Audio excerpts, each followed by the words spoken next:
देखिए, इसका हमें कैपेसिटेंस निकालना है। ये कैपेसिटर रखा हुआ C1 C2 C3, ये कैपेसिटर रखे हुए हैं। इसका टोटल कैपेसिटेंस निकालना, कैसे निकालोगे? अब देखिए ये पॉइंट टोटल कैपेसिटेंस निकालने के लिए, ये हमारा P है, ये A है पॉइंट और ये B पॉइंट। अब देखिए P को हमने P को हमने A के साथ लिया, तो क्या हुआ, एक C1 और इसके बाद में जब इसको हमने उठाकर यहाँ लिया है तो ये भी पैरेलल क्रम में हो गया। तो पैरेलल क्रम में हो गया तो ये CA और CB और C2 और ये भी Q के साथ में ये भी पैरेलल क्रम में हो जाएगा। मतलब C1 C2 C3 ये पैरेलल क्रम में हो जाएंगे। क्या हो जाएंगे? पैरेलल टाइम्स हो जाएंगे। यहाँ पर देखिए P बिंदु है, ये Q बिंदु है। अब यहाँ पर ये C1 हो गया, ये C2 और ये C3, तीनों एक पैरेलल क्रम में हो जाएंगे। कहने मतलब ये P पॉइंट है और ये हमारा Q पॉइंट है। तो ये यहाँ पर C1 हो जाएगा और ये C2 हो जाएगा और उसके ऊपर C3 हो जाएगा, ये C3, ये C1 C2 और C3 तीनों एक पैरेलल क्रम में हो जाएंगे। ठीक है, ये P बिंदु और B बिंदु ये पास पास मान लिए जाएंगे। P और B के साथ में, P B के साथ में जुड़ जाएंगे तो ये दोनों इसको, और इसका लग जाएगा A के साथ में। तो ये पैरेलल होता है। C नेट बराबर होता है C1 plus C2 plus C3। इससे वैल्यू हम ज्ञात कर लेंगे सबकी। ठीक है, पहला क्वेश्चन लग गया। अब दूसरा देखिए, ये इसमें भी यही, इसमें कितने हैं? 1 2 3 4 5 हैं। अब ये C5 को हमने यहाँ पर लगा लिया बीच में, और C1 C2 को साइड में, C1 और C2 ये इसका एक्स्ट्रा है और ये एक्स्ट्रा है, C1 C2 यहाँ लिख दिया, और C3 और C4 हमने इसी जगह रखा। इस C5 को हमने मिडिल पॉइंट कर लिया। अब देखिए C1 C2 यहाँ पर और C3 C4 यहाँ पर। अब इसको हमने एडजस्टमेंट इस प्रकार से भी कर सकते हैं व्हीटस्टोन ब्रिज के अनुसार। अब देखिए ये हमारा C1 C2 C3 C4, इस तरीके से हम वैल्यू ज्ञात कर सकते हैं। जबकि यानी C1 C2 C3 4, C1 बराबर C2 बराबर C3 बराबर C4, समझे, बराबर C5 इक्वल टू C है। इन सब का कैपेसिटेंस C है। तो C1 C2 C3 ये तो मान हो गया, इसका पूरा कैपेसिटेंस C है। तो इसका आंसर क्या निकले? अब देखो C1 अपान C3 बराबर हो जाएगा C2 अपान C4। जब हमारी ये इक्वल हो जाती है तब इससे कोई मतलब नहीं रहता है। ठीक है, जब हमारे दोनों यानी C/C बराबर C/C हो गया तो ये दोनों करके बराबर 1 आ गया, तो हमारा C5 खत्म। इस तरीके से इसको कैसे लगाएंगे? देखिए, इसको लगाने के लिए 3 लगे, 6 के लगे हुए पूरे। पहले हम इसको निकालेंगे, ये यहाँ से डायरेक्शन निकाल लेंगे। कितना होगा? ये हमारा सीरीज क्रम में है। किसमें? सीरीज में है। तो C बराबर 1/C हो जाए, 1/C डैश बराबर 1/6 प्लस 1/6 प्लस 1/6 हो जाएगा। तो C डैश कितना हो गया? 2 आ जाएगा। तो 3/6 C डैश मान 2 आ जाएगा। 2 और ये हमारा पैरेलल क्रम है, ये पैरेलल क्रम है। तो पैरेलल में क्या रहेगा? पैरेलल में बन जाएगा C बराबर C1 प्लस C2। तो ये 2 है, ये 4 है, 4 2 6। तो इसका मतलब ये पूरे का हो जाएगा 6 म्यू एफ। 6 म्यू एफ हो जाएगा। ये 6 म्यू एफ है, ये 6 म्यू एफ है। तो यहाँ पर 2 हो जाएगा, 2 पर 6 हो गया पूरा। फिर यहाँ पर 2 आ जाएगा, यानी टोटल कैपेसिटेंस कितना निकलेगा? 2।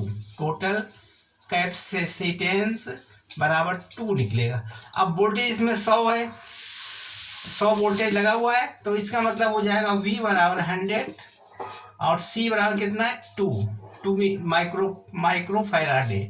और Q बराबर क्वेश्चन, तो Q किसे निकालें? Q बराबर होता है C इंटू B। तो Q बराबर हो जाएगा, C कितना है इसमें? 2 है, 2 इंटू 100 बराबर 200 200 माइक्रो कूलम आएगा आंसर। ठीक है, धन्यवाद। ठीक, हाँ देखिए इस सवाल को बनाने के लिए हमने देखिए ये C1 C2 C1 यहाँ रखा, C2 ये और C3 ये, C4 ये, C5 ये। जब हमें इस तरीके का हमारा ये सर्किट बनेगा तब हम इसको ऐसे बनाएंगे, व्हीटस्टोन ब्रिज टाइप से, C1 C2 C3 C4। ठीक है, अब इसकी वैल्यू रखी है C1 C2 C3 C4, C1 कितनी 2 है, C2 C सबकी वैल्यू रखी हुई है। अब हम इसमें वैल्यू रख के देखेंगे, किसमें, इसमें हम वैल्यू रख के देखेंगे, ये वैल्यू रख के देखेंगे इसके अंदर C1 अपान C3 C2 अपान, जब C1 अपान C3 रखेंगे तो 2/2 आ जाएगा। अब इसके बराबर C2 अपान C4 रखेंगे तो ये आ जाएगा। तो इसका मतलब ये 1 कंप्लीट हो गया। अब इसका मतलब C5 का कोई यूज नहीं रहा, C5 नॉट यूजेज, इसका कोई यूज नहीं रहेगा C5 का। तो अब हम इस तरीके से इसको ज्ञात कर लेंगे, इसका नाम डाल दीजिए RS। ठीक, तो इस टाइप से देखें ये निकला है। अब हमारा ये दोनों फंक्शन कैसे होंगे, ये हमारा सीरीज में होंगे, सीरीज, और ये भी सीरीज में हो जाएगा, सीरीज निकाल लीजिए दोनों का।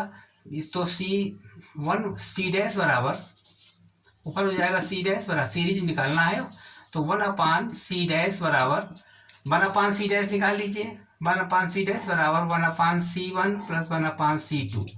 मतलब ये C1 है, ये C2 जोड़ लीजिए, C1 और C2। 1/C डैश बराबर 1/C1 कितना है, C1 1/2 है, और C2 कितना है 6 है, 1/6।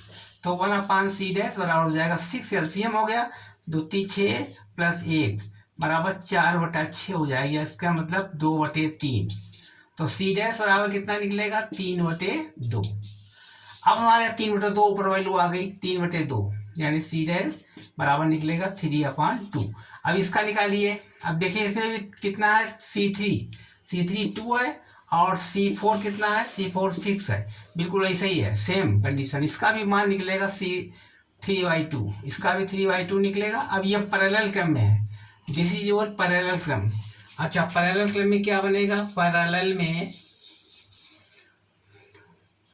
C डैश बराबर C dash plus C dash, मान कितना हो गया, 3/2 उसका था, 3/2 उसका था, बराबर हो गया पूरा 3। ये आंसर आ गया 3 micro coulomb, micro farad answer आ गया। ठीक है, C का डैश का मान, ये हमारी आंसर आ गया। ठीक है, आप समझ गए, इसको बिगाड़ दें। धन्यवाद।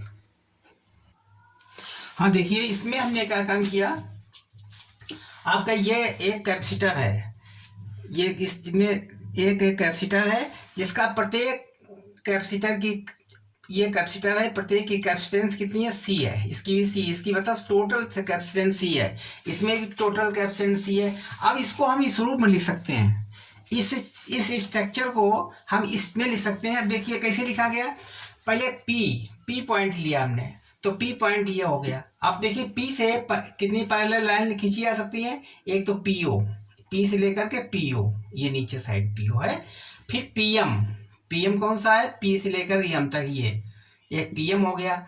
और इसके बाद में PT, P से लेकर T, यानी इसका ये और ये 3 कैपेसिटर हमने यहाँ पर यूज कर दिए।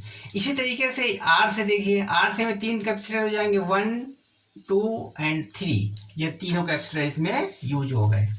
कौन से यूज हो गए, 1 2 3 इसमें वो यूज हो गए, और इसमें हमने 1 2 3 ये हमने पैरेलल लाइन में लगा दिए। अब शेष हम एस से ज्ञात करेंगे। देखिए इसमें एस, इसको लगा दिया आपने, और ये जो है चूंकि ये ले चुके हैं ना, इसके पैरेलल में ये आ जाएगा, इसको ले लिया और इसके बाद में इसको ले लिया, 3 ले गए, 1 2 3, ये हमारे तीनों सेट हो गए ऊपर। इसके बाद में क्यू से लीजिए, इसके सामने क्यू आता है, क्यू में कौन सा हो जाएगा, एक ये हो जाएगा QM, देखिए QM लिखा होगा, Q से लेकर M तक QM हो गया। और इसके बाद में QT ले लिया, ये वाला, क्योंकि नहीं QM ये हो गया, और इसके पैरेलल QM ये हो गया, और एक ये लेना चाहिए QR जगह पर हमने ये ले लिया है ST। ठीक है, 2 हो गए। तीसरा हमारा 1 2, तीसरा ये हो जाएगा, इसकी जगह पर NO हो जाएगा, NO। ठीक है, तो इस तरीके से सारे हमने स्ट्रक्चर इस टाइप बना लिए। अब ये पैरेलल क्रम है, ये क्या 3C हो जाएगा। और ये भी पैरेलल क्रम है, C 1 2 3 4 5 6 6C हो जाएगा। ये में 3 है, 3C हो जाएगा। इस प्रकार हम टोटल रेजिस्टेंस की वैल्यू और निकाल सकते हैं। किससे निकालेंगे? ये हमारी सीरीज में है। किसमें है? सीरीज के। सीरीज है तो सीरीज बराबर 1/C डबल डैश होता है 1/3 प्लस 1/6 प्लस 1/3। एलसीएम कितना रहेगा इसमें? 6। तो 2 + 1 + 2 2 3 4 1 5 5/6 मतलब C डैश बन जाएगा हमारा। C टोटल कैपेसिटेंस कितना है? टोटल कैपेसिटेंस टोटल कितना हो गया है? 6/5 यानी 1.2 कैपेसिटर माइक्रो कूलम। ये हमारा आंसर आ गया। ठीक है, क्यों कूलम में दिया है इसलिए 1.3 कूलम। ये इसका आंसर आएगा। आप समझ गए इसको। धन्यवाद, बस इतना ही काफ़ी है। सब्सक्राइब कीजिए।